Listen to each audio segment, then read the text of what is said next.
Right breaking news అయితే చూస్తున్నాం. CM Revanth రెడ్డిపై మాజీ మంత్రి హరీష్ రావు నిప్పులు చెరిగారు.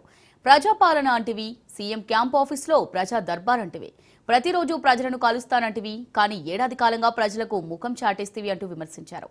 అయితే జూబ్లీహిల్స్ ప్యాలెస్ నుంచి లేదంటే కమాండ్ కంట్రోల్ సెంటర్ నుంచి కాంగ్రెస్ మార్క్ ప్రజాపాలన కొనసాగుతుందన్నారు హరీష్ రావు.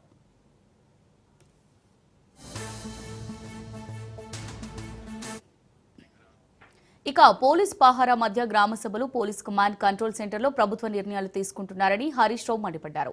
సీఎం, మంత్రుల పేషీలు, అన్ని శాఖలు, విభాగాలు ఒకే దగ్గర ఉండేలా సువిశాలమైన అంబేద్కర్ సచివాలయం ఉండగా దాన్ని కాదని మంత్రులు, అధికారులను జూబ్లీహిల్స్ ప్యాలెస్ కు అలాగే కమాండ్ కంట్రోల్ సెంటర్ కు పదే పదే పరుగులు పెట్టిస్తున్నావెందుకని హరీష్ రావు ప్రశ్నించారు.